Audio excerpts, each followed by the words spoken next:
Beberapa hari yang lalu, aku diskusi bareng teman muslimku. Dia bilang begini, "Bro, di dalam Injilmu kan yang Matius, Markus, Lukas, Yohanes, ada dua Injil yang ditulis langsung oleh murid Yesus, yaitu Matius dan Yohanes. Sedangkan yang lainnya, Markus dan Lukas, tidak ditulis oleh murid Yesus yang pernah bertemu dengan Yesus secara langsung." Aku tersenyum dan ya, namanya orang juga belum belajar ya, jadi aku nggak boleh menghakimi. Jadi aku katakan ke dia begini, "Siapa bro yang bilang sama kamu bahwa Markus dan Lukas tidak pernah ketemu Yesus secara langsung?" Kemudian dia bilang begini, "Loh, bukannya faktanya Markus dan Lukas nggak pernah ketemu dengan Yesus secara langsung?" Aku bilang ke dia bahwa itu adalah hoax.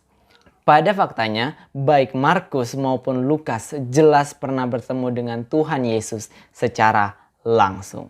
Mari kita langsung saja kepada pembahasannya.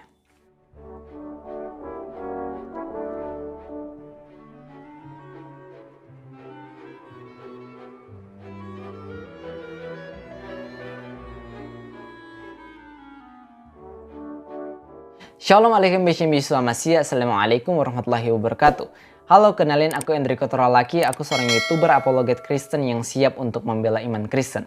Pada kesempatan kali ini kita akan membahas mengenai apakah benar bahwa Markus dan Lukas tidak pernah bertemu dengan Yesus secara langsung?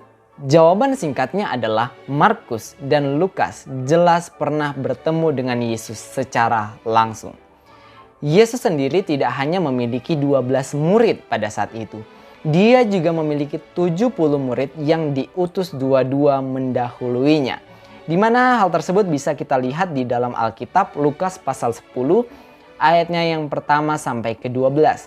Dikatakan pada ayat pertama begini, "Kemudian daripada itu Tuhan menunjuk 70 murid yang lain lalu mengutus mereka berdua-dua mendahuluinya ke setiap kota dan tempat yang hendak dikunjunginya."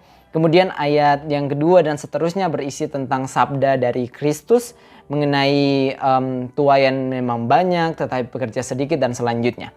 Tapi inti dari Lukas pasal 10 ini berkata bahwa Yesus itu punya murid yang lain selain 12 murid yang dipilihnya, yaitu 70 murid Yesus.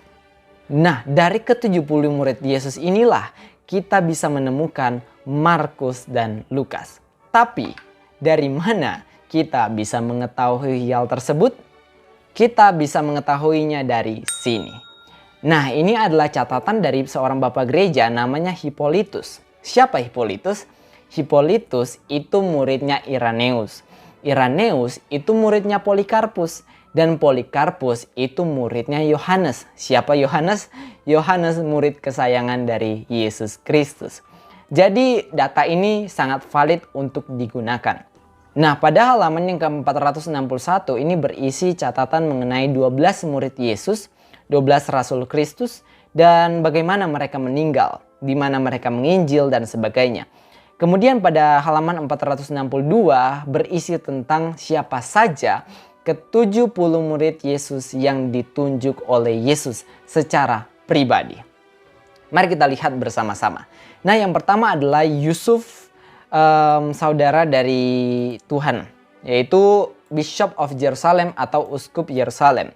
Nah, kata Lord's Brother ini di dalam bahasa Yunaninya ada lah Adelphotheos. Adelphotheos itu berasal dari kata Adelphos, artinya saudara, dan Theos artinya Allah. Kemudian yang kedua adalah Kleopas. Dia adalah Bishop of Jerusalem, dia adalah Uskup Yerusalem. Kemudian yang ketiga Matias yang menggantikan Yudas waktu itu ya.